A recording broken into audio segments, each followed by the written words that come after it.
एक जीव दुसरा जीव असे जीवनचक्र, कालचक्र आणि बुद्ध धम्माचा जो बेस आहे,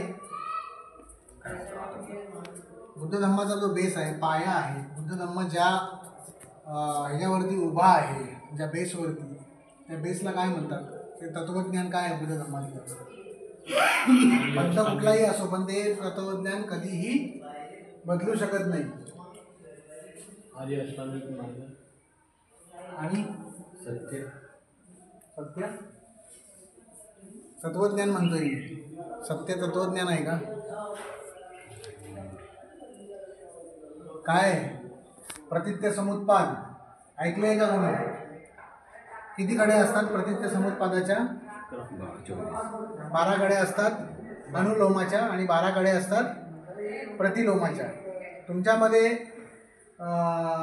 पुनर्जन्मावरती किती जणांचा विश्वास आहे? पुनर्जन्म होतो व्यक्तीचा, किती जणांना वाटतं होतो म्हणून? आणखी नाही वाटत कोणाला? बुद्ध धर्मामध्ये जर पुनर्जन्म नसेल, कर्मविपाक नसेल, तर मग आहे काय बुद्ध धर्मामध्ये दुसरं?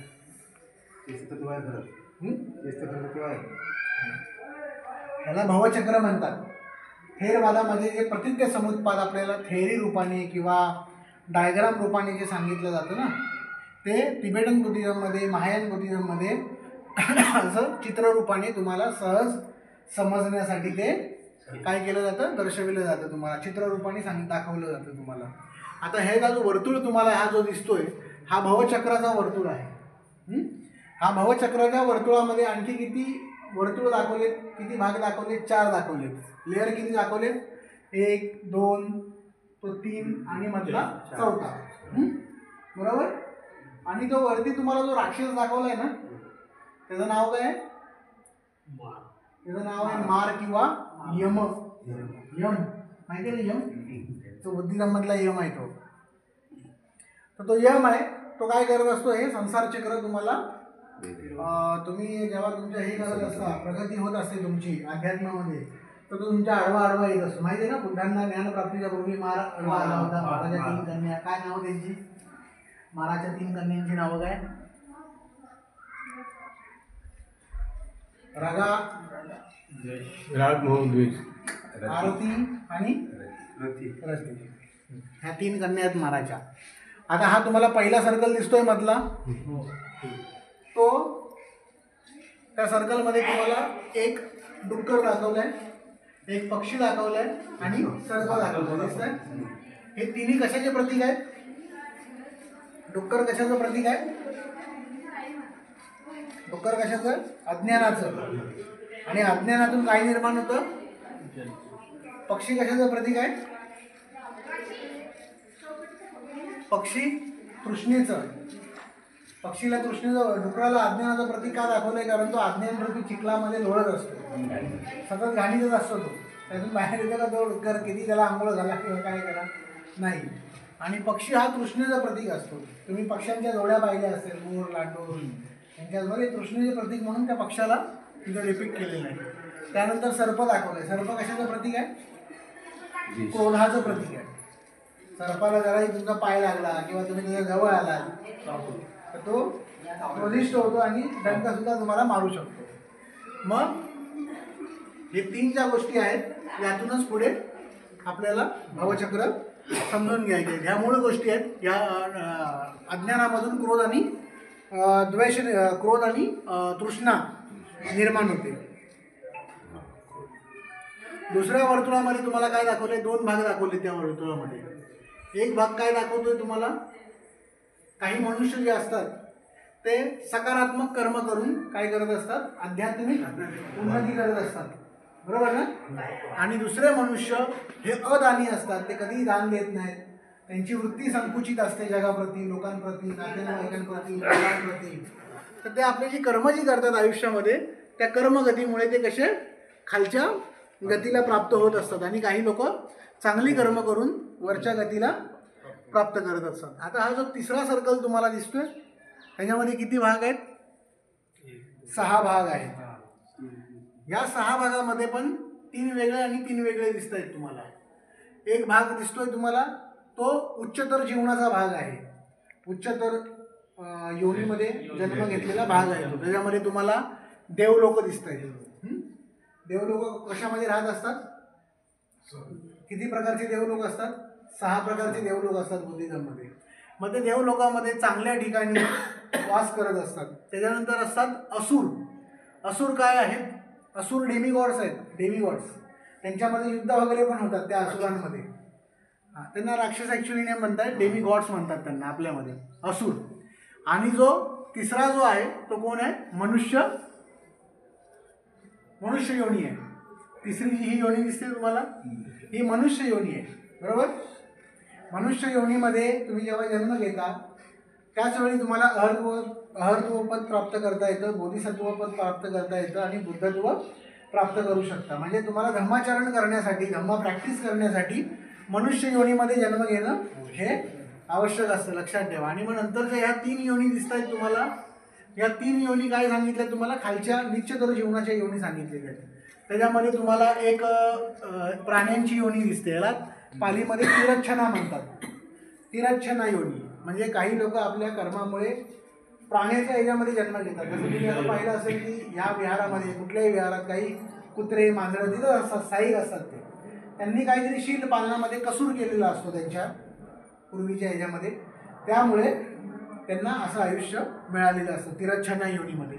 त्याच्यानंतर ही आहे प्रेत योनी. हे सगळे प्रेत दिसत आहेत तुम्हाला. हे भुकेने आणि तहानेने व्याकुळ असलेले प्रेत लोक आहेत ते. तुम्ही जर खुद्दक पाठ नावाचं पुस्तक वाचलं तर त्याच्यामध्ये तुम्हाला गाथा मिळतील.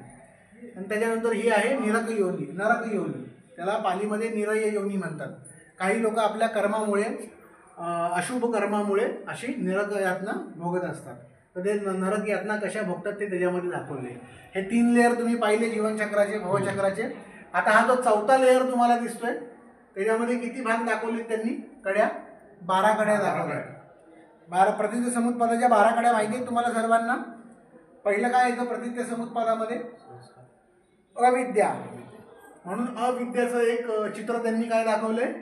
एक आंधळा मनुष्य दाखवलाय ज्याला काहीच दिसत नाही, त्याला काहीच माहीत नाही, अविद्येत आहे तो. त्याच्यानंतर दुसरी कडी काय दाखवले? संस्कार.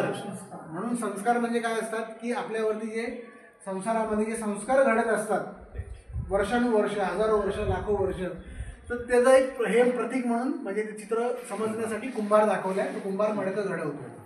त्याच्यानंतर हे तिसरं तुम्हाला दिसतंय काय? तिसरं याच्यामध्ये बियाणं, चित्त. एक मनुष्य किंवा माकड तुम्हाला काय दिसतोय? फळं वेचताना दिसतोय. फळं वेचतोय तो झाडावरची. म्हणजे तो काय करतोय? जन्म घेण्याची जी हे आहे म्हणजे ते निर्माण करतोय, स्वतःचं चित्त निर्माण करतोय तो. तसं त्याच्यानंतर 4थ्या ह्याच्यामध्ये तुम्हाला काय दिसलंय? 4थं काय आहे? नामरूप. नामरूप म्हणजे काय? माइंड आणि मॅटर. त्याचं चित्र म्हणून काय दाखवलंय? माइंड आणि मॅटर एकत्र आल्यानंतर जन्म घडतो ना, पण चित्त त्याच्यासोबत असावं लागतं तरच जन्म घडतो.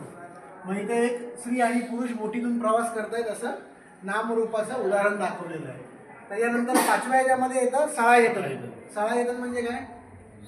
6 इंद्रिय आणि त्याचे द्वार, खिडक्या त्या अनुभवण्याच्या. तर ते घराच्या रूपाने दाखवले. घर तुमची 6 इंद्रिय आहे ती आणि याच्यामध्ये खिडक्या दाखवल्या त्याचे, म्हणजे सळायतन त्याला म्हटलं जातं. त्यानंतर 7वं काय दाखवलंय? वेदना. 7वं स्पर्श दाखवले. एक जोडी जी आहे ती प्रणय दाखवली याच्यामध्ये, बरोबर ना? एक जोडी काय दाखवले? प्रणय दाखवली म्हणजे वेदना. सॉरी स्पर्श. स्पर्श त्यांचा होतो एकमेकांना. त्यानंतर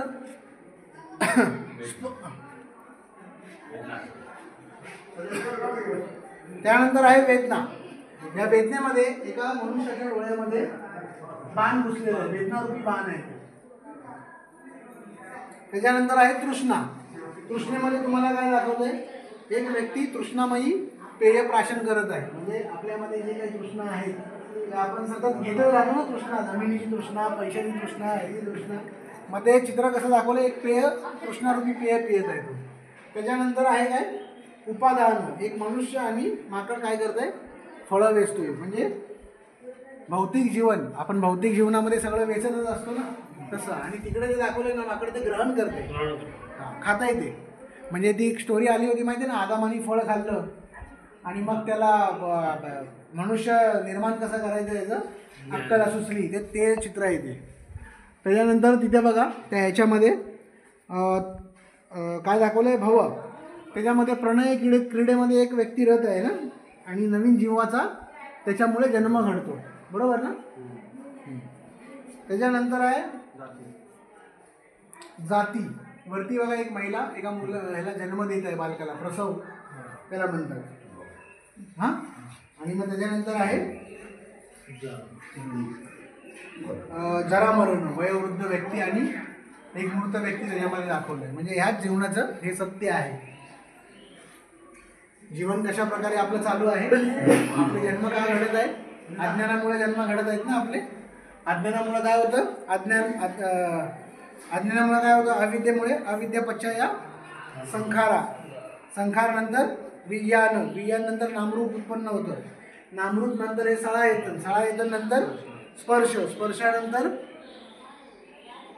वेदना, वेदनेनंतर तृष्णा, तृष्णेनंतर उपादान, आणि उपादानानंतर भव, भवानंतर जाती, आणि मग जरामरण. तर हे असं भवचक्र असतं. आणि भवचक्र कोणी होल्ड केलेलं आहे, माराने होल्ड केलेलं आहे. तुम्हाला वरती तुम्हाला एक चंद्र दिसतोय, हां, आणि ते सगळे लोक बसलेले ते दिसत आहेत.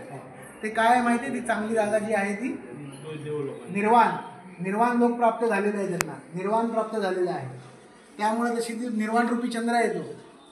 आणि भगवान बुद्ध काय करतात, भगवान बुद्ध पॉइंट आउट करतायत त्या चंद्राकडे की हे सगळं भवचक्र आहे, हे भवचक्र तोडून तुम्हाला निर्वाण प्राप्त करायचं आहे. समजलं?